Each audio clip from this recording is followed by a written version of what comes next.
Boa noite a todos, bem-vindos, pessoal. Vamos começar hoje a nossa live aqui, mais uma vez, com o nosso grupo. Hoje é um tema interessante do nosso dia a dia, mas que é muito importante, que são as biópsias que a gente realiza nos nossos exames diagnósticos, a presença do nosso colega Igor Campos, que é o médico patologista da Reddor, na Bahia. Vamos lá, então, pessoal. Boa noite a todos aí. Boa noite aí, Alexandre, Igor, tal, dois colegas aí que tenho bastante prazer em trabalhar. E Felipe também. A ideia, esse é aquele formato que a gente já conhece aí de bate-papo, né? E fazendo de uma maneira bem informal, tentando trazer aí um pouco do conteúdo de biópsia e endoscopia digestiva e abordando justamente essa interface aí. No dia a dia a gente troca bastante ideia e quando há qualquer tipo de dúvida aí em relação às questões da patologia, a gente consulta. Ele é sempre muito bem orientado, então isso, eu acho que esse alinhamento é fundamental em qualquer ambiente que vocês trabalhem, tá? Então, assim, nessa apresentação, na verdade, nesse bate-papo, a gente se baseou muito nesse guideline, que é o último guideline publicado pela Sociedade Europeia, né, Gastrointestinal, Endoscopia Gastrointestinal, que é a SGE, foi publicado agora em 2021, tá? Que ele aborda justamente as biópsias de endoscopia digestiva alta, né? Ele chega a falar bastante sobre biópsias também do trato hepatobiliar, mas até por ser uma live, ser um escopo de mais bate-papo e tentar dar um tom mais objetivo ao conteúdo, a gente vai falar mais sobre endoscopia digestiva alta mesmo, lato sensu, tá?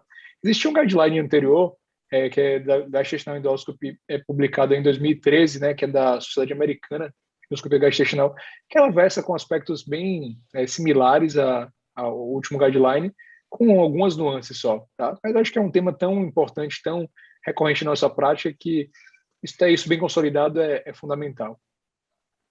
Então, a gente começa falando sobre esofagia eosinofílica, né? O que esse guideline coloca? Que o ideal é que se faça pelo menos 6 biópsias, né? 2 a 4 biópsias de esôfago distal e 2 a 4 biópsias de esôfago proximal, né? O importante é observar áreas com alteração endoscópica na mucosa, né? E biópsias distais e proximais devem ser colocadas em recipientes separados, tá? Como é que vocês fazem isso na prática, Alexandre? O que você acha em relação à esofagia eosinofílica? Você faz assim mesmo? Tem alguma opinião aí em relação a esse cenário? Acho que isso é muito interessante, essas padronizações, né? Porque a gente sabe que cada um faz a sua cabeça, né? E quando a gente estuda a esofagia eosinofílica, a gente sabe que a agressão maior é ali na região distal, né? Mas pode confundir muito, às vezes, apenas com a DRGE, né? Uma doença do refluxo. Então, é sempre interessante a gente biopsiar o terço distal e o terço proximal. Por um tempo, eu fui na dúvida se biopsiava terço distal, médio e proximal, mas pelo menos os novos consensos e recomendações de esofagia eosinofílica é terço distal e proximal, né? Para quem não é clínico, né, é só endoscopista, a gente sabe que a própria doença do refluxo pode cursar com a eosinofilia ali no terço distal, mas dificilmente vai cursar no terço proximal. Então, praticamente o terço proximal, ele corrobora e confirma o diagnóstico de esofagia eosinofílica.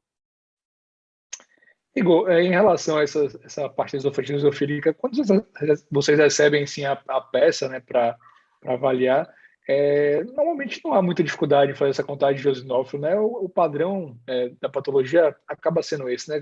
Fala um pouquinho da sua experiência em relação a isso aí. Perfeito.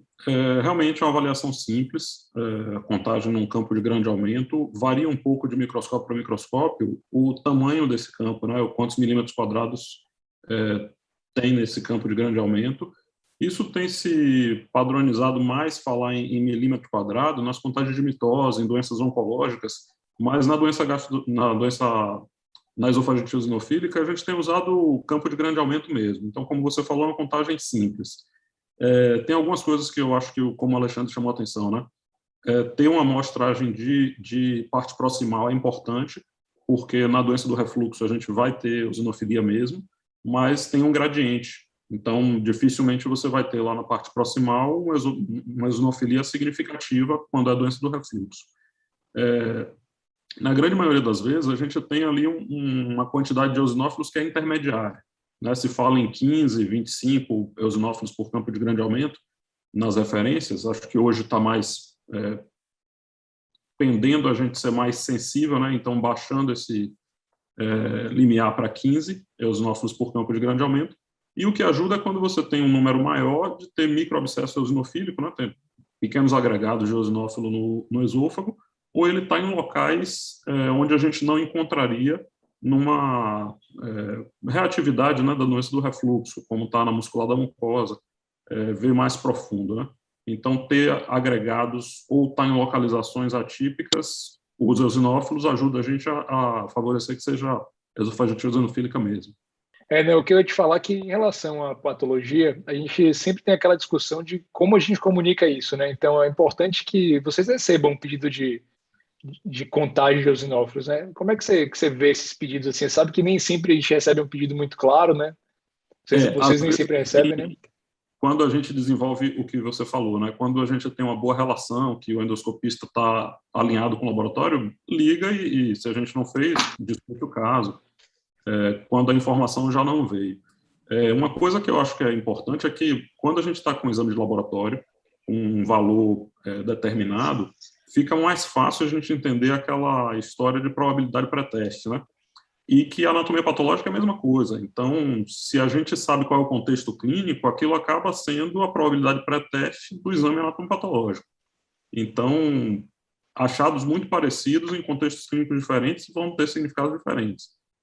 Então, é importante, sim, que tenha lá o que o clínico está pensando, quais são as hipóteses. Isso não vai influenciar o patologista, né? Vai, na verdade, direcionar a interpretar melhor o que ele está vendo.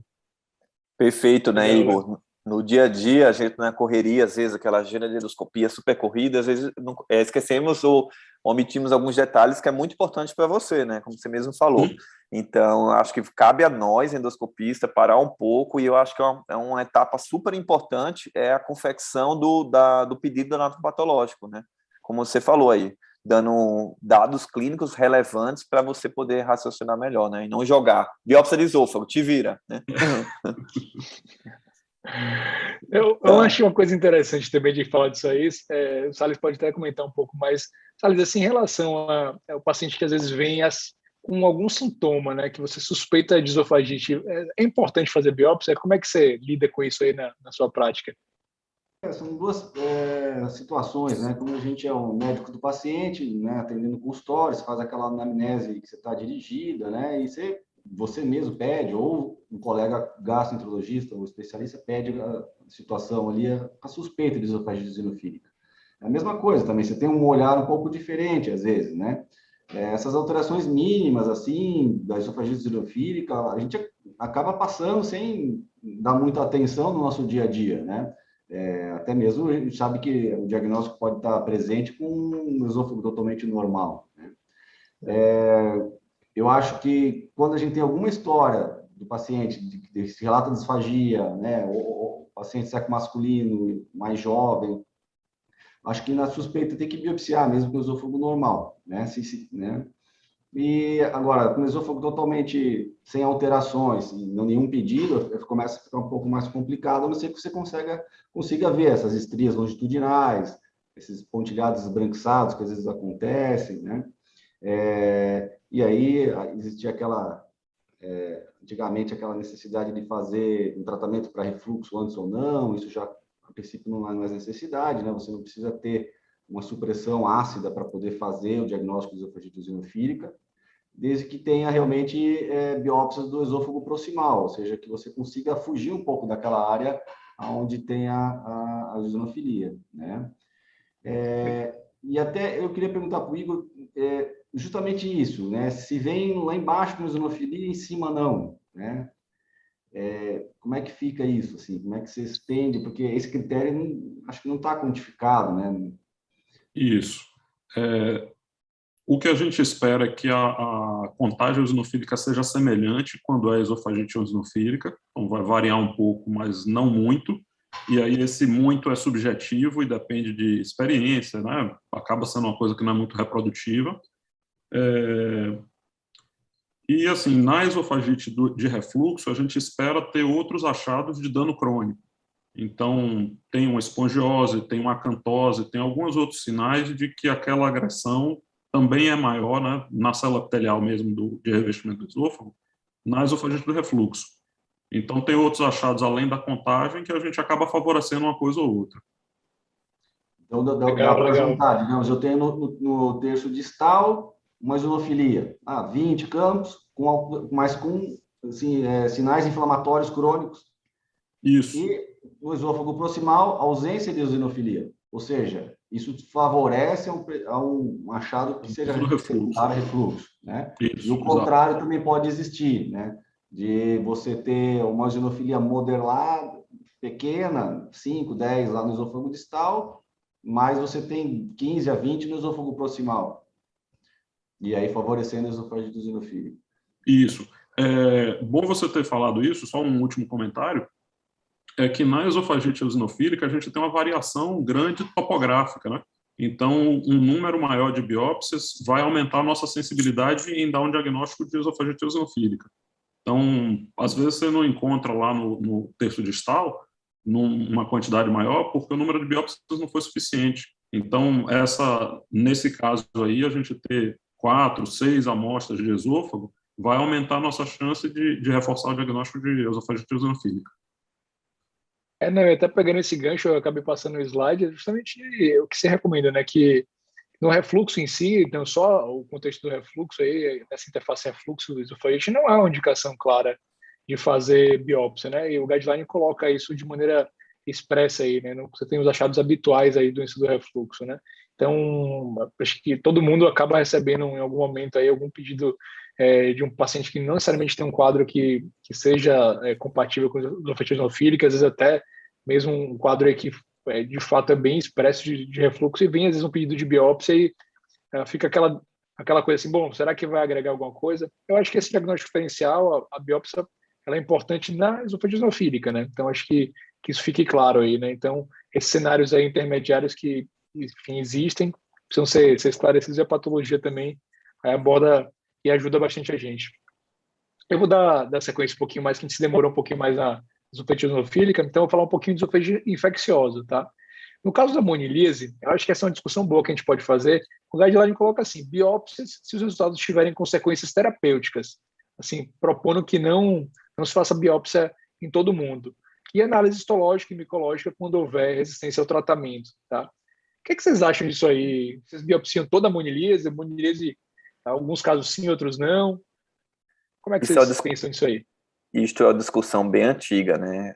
Biopsiar ou não biopsiar. Eu, particularmente, biopsio, acho que não custa nada biopsiar, mas quem alega que não deve biopsiar, eles alegam o seguinte, que o achado é típico. Então, essas placas esbranquiçadas, aderida à mucosa, inclusive se já tiver desde a cavidade oral, praticamente fecha o diagnóstico de monilíase, né? Então, eles falam de uma acurácia em torno de 85% a 95% para o diagnóstico da monilíase. Então, quem não biopsia se apega a esse dado super importante. Ao passo que a biópsia em si, né, a histopatologia para pesquisa das IFAs, tem uma sensibilidade que varia desde 50% a 90%. Então, o range, a faixa, é muito maior, né? Exato.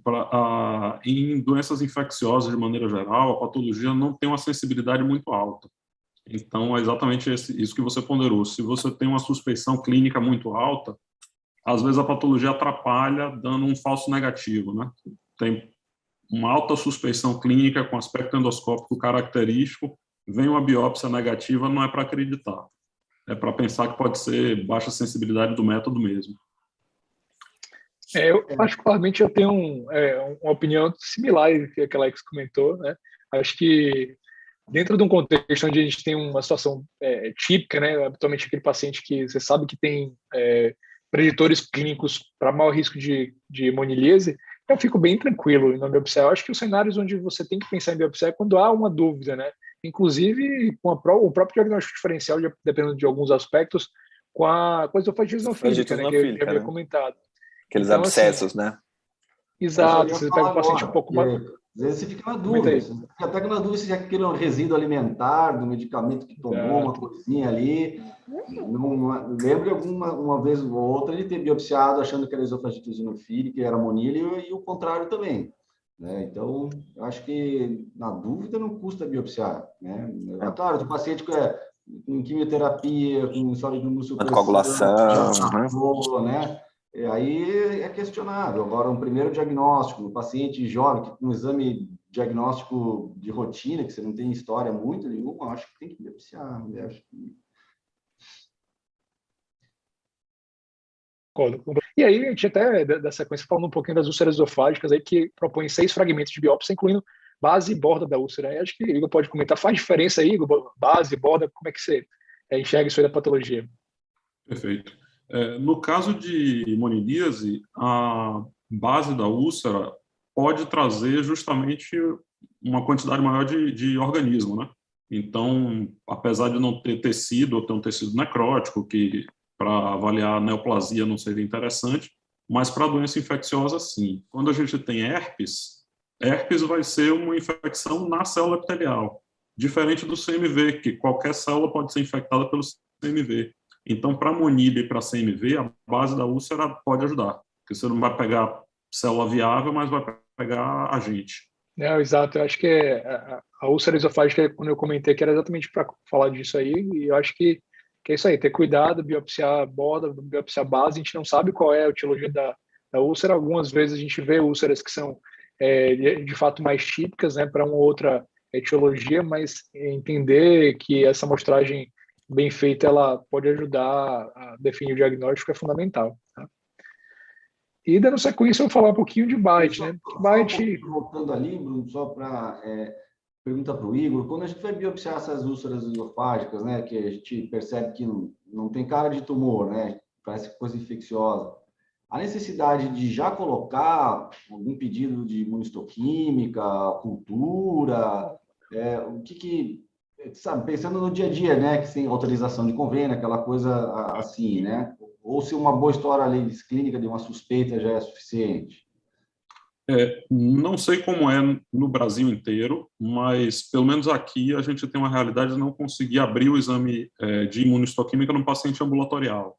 Então, se você tem uma suspeição de herpes ou CMV, pedir logo com imuno é melhor, porque se o patologista considerar que é desnecessário, ele cancela, mas ele não consegue abrir num paciente ambulatorial que já teve o atendimento dele. Já as pesquisas de organismo, que são colorações especiais, a gente inclui na conta do anatomopatológico, isso não tem problema, não. Mas imunistoquímica, quando tem suspeita de infecção viral, eu acho que é melhor vir com um pedido. Pode até colocar. Eu acho que é importante, então, na suspeita de citomegalo e herpes, pedir com imuno já? Isso, citomegalo. Citomegalo tem uma característica muito típica, uma inclusão viral no núcleo grande eosinofílica, mas frequentemente a alteração nuclear não é patognomônica. Então a gente tem um contexto de alteração vascular junto com epitelial, com umas distorções no núcleo, que sugere CMV, mas a imunistoquímica vai garantir para a gente. Então, normalmente, no caso de infecções virais, CMV especificamente, os achados são mais intermediários. Herpes é mais evidente. O achado está mais na cara. Mas o CMV tem uns achados que são meio intermediários que a imuno vai ajudar bastante. Tá. Igor, e vocês fazem de rotina também para BK e para fungo? Quando a gente está com suspeita de fungo, no caso do esôfago, a gente faz só para fungo mesmo. Faz o PAS ou o GROCOT, não sei como é que vocês falam aí. Que é uma coloração pela prata. A gente só pesquisa micobactéria, no caso de esôfago, quando tem uma úlcera com granuloma, com histiócito, com alguma coisa que sugira a etiologia micobacteriana. Em outros sítios, linfonodo e fora do tubo digestivo, aí a gente normalmente pede combinado, fungo e micobactéria. Mas no caso de tubo digestivo, a gente só inclui micobactéria se tiver um infiltrado histiocitário que justifique a suspeita. Legal, legal. Teve uma pergunta aqui no YouTube de Bruno, colocando assim: biópsia não ajuda a diferenciar doença do refluxo versus pirose funcional? O que você me diz aí, Alex? Fala aí. Tinha que ser Bruno, né? Olha, por muito tempo estudou, né, aquelas alterações microestruturais, se eram sugestivos, se corroboravam o diagnóstico de esofagite não erosiva. E aí, com os dados atuais, mostram que não, né, que não tem essa boa correlação. Então, vai mais atrapalhar do que ajudar a gente a fazer a biópsia, ou seja, não diferencia, Bruno. Você vai diferenciar se o paciente não tem esofagite erosiva e vai ter uma pH ou impedânciometria esofágica absolutamente normal. Aí é quando você realmente dá o diagnóstico de pirose funcional. Excelente, Alex. Não sei se o Felipe quer falar alguma coisa, que é o... Eu acho que sim, e também aquelas alterações das tight junctions, né? Isso era com microscopia eletrônica, com protocolo de pesquisa. Nunca acho que foi feito. Eu, a princípio, nunca fiz na prática clínica isso, né? Não sei se o Igor teve alguma experiência assim de no dia a dia. A pediatria faz muito, ou fazia muito biópsia em crianças na suspeita de doença de refluxo, né? Acha que em algum momento isso contribuiu ou contribui para alguma coisa? Não acredito que a gente contribui com relação a esse diferencial, não. Com relação à microscopia eletrônica, hoje está praticamente restrita à doença neural periférica, né? Músculo e nervo periférico e rim, então não tem microscopia eletrônica praticamente em lugar nenhum do mundo fora desses contextos. É uma coisa muito específica, então não é usado na prática para a gente fazer esse detalhamento todo microanatômico, não. Com relação a ter uma alteração, né, a gente vai pensar da mesma forma que refluxo. Na verdade, a gente diz que tem as alterações sugestivas de refluxo ou não. E aí é mais uma correlação com a clínica. Não acredito que a patologia ajude em nada, não. Excelente. Vamos lá, alguma pergunta mais aí, pessoal, no YouTube, enfim, no Instagram, se quiser mandar pergunta aí, manda pergunta, a gente vai acompanhando aí, vai lendo, tá? E aí vamos dar sequência aqui, é bom que vocês vão tirando dúvida e vai tornando mais dinâmica aí nesse nosso bate-papo. Então, dando sequência aqui, o que a gente estava falando sobre esôfago de Barrett, que esse guideline coloca de maneira bem clara que o esôfago de Barrett é aquelas lesões ali colunares e maiores que 1 centímetro, né? A biópsia deve ser coletada de todas as normalidades visíveis da mucosa, tá?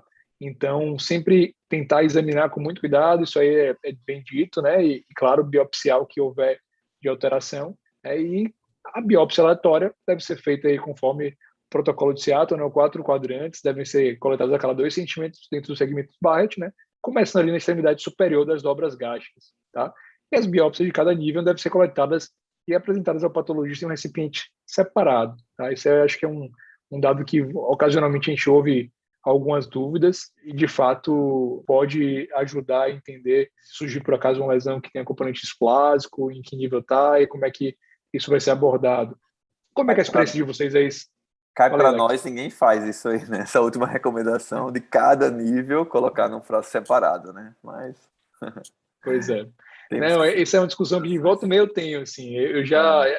Quando a gente pega um Barrett assim, muito longo, obviamente isso acaba levando a muitos frascos, né? Mas eu tendo a separar também, eu acho que vale a pena, né? E particularmente nesse contexto que eu comentei, né? Mas assim, eu acho que tem muitas discussões aí, né? Primeiro, aquela coisa do Barrett, mais do que 1 centímetro, a gente vê o que se falava anteriormente que era short bite, ultra short bite, enfim, uma série de termos que foram usados aí ao longo do tempo. E assim, a gente sabe que a maioria das vezes é isso mesmo, dá para valorizar aí acima de 1 centímetro. Assim, onde é que você começa a biopsiar? Você biopsia ali logo na dobrinha, às vezes os pacientes têm um baita refluxo, tá cheio de alteração inflamatória ali pelo refluxo, e você biopsia ali bem na dobra gástrica. Como é que fica para patologia isso aí? Você biopsia tem muita inflamação, fica muito confuso ali para ver o Barrett de inflamação? Então, na patologia, a gente não tem como ter certeza de qual foi o ponto que biopsiou. No caso de Barrett, é muito importante essa correlação, né, de vocês interpretarem o laudo sabendo qual foi o tipo de abordagem que vocês tomaram. É importante para a gente dizer se é mucosa de transição, né, esôfago gástrica, se tem transição escamocolunar ou não, e metaplasia intestinal. Não tem tanta necessidade de descrever essa metaplasia intestinal, como no estômago, aquela coisa do completo e incompleto, aqui no esôfago não faz muita diferença. E as alterações inflamatórias, na verdade, dificultam e tornam menos reprodutível a avaliação de displasia. Então, para a gente chamar de displasia dentro de um Barrett, tem que ser uma coisa muito convincente, que preencha todos os critérios, que você vê que é uma displasia que vai até a superfície, né, que não é uma área regenerativa, mas na base da glândula, e que vai até a superfície e que tem realmente um padrão de hipercromasia, polimorfismo nuclear, dessa forma fica mais reprodutivo. E a inflamação, sim, pode atrapalhar essa avaliação de displasia. Bruno, sim. Desculpa.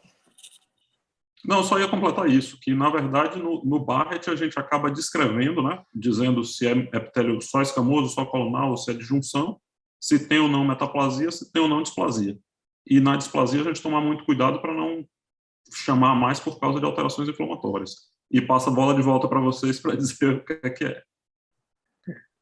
Um dado que você falou aí, Bruno, que é uma situação super delicada, né? É um dilema para nós, e quando o paciente já vem com esse diagnóstico de Barrett, né? E é um Barrett menor que 1 centímetro.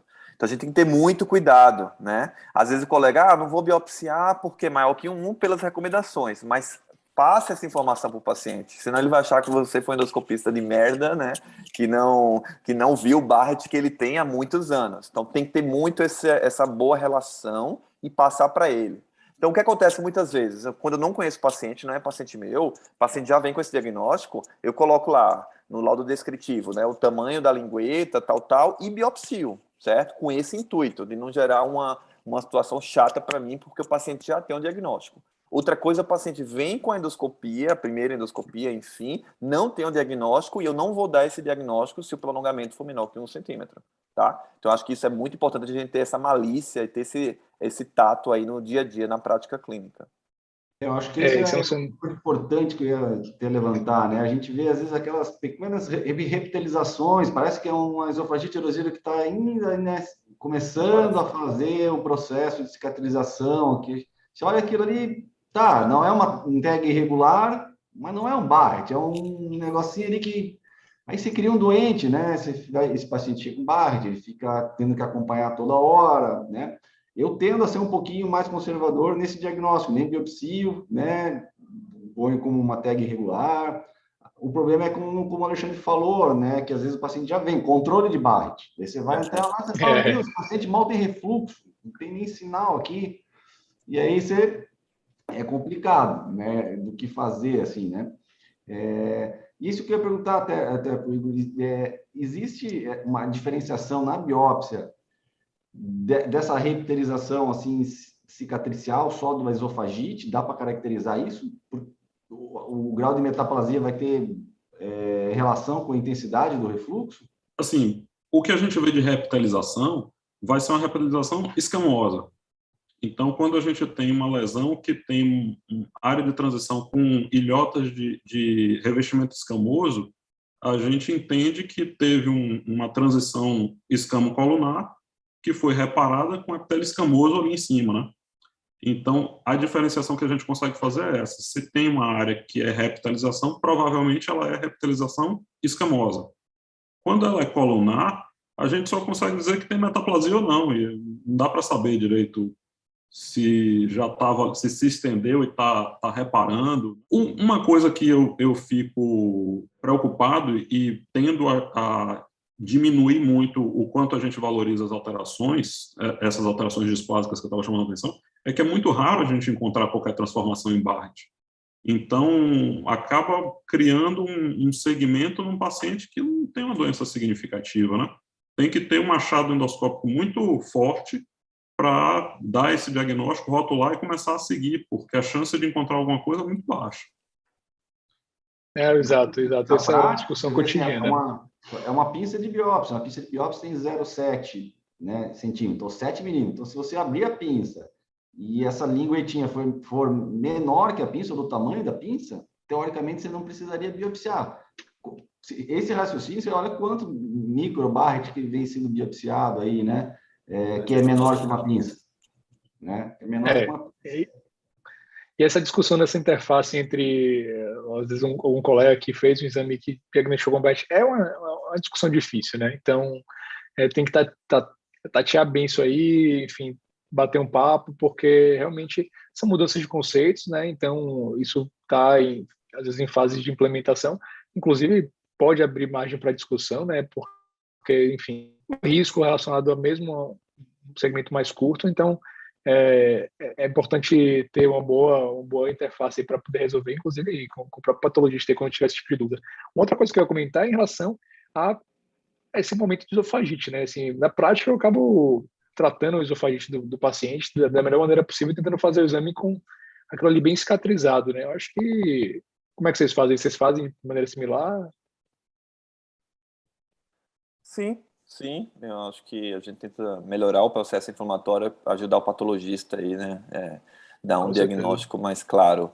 Eu só biopsio quando tem úlceras. Então, quando tem úlceras, eu costumo já biopsiar, tá? Mas quando é só erosões, eu não biopsio já de cara, trato, né? Ou oriento o paciente a procurar seu médico e deixo tudo bem escrito ali em comentários finais, em um adendo ali no laudo da endoscopia. Boa.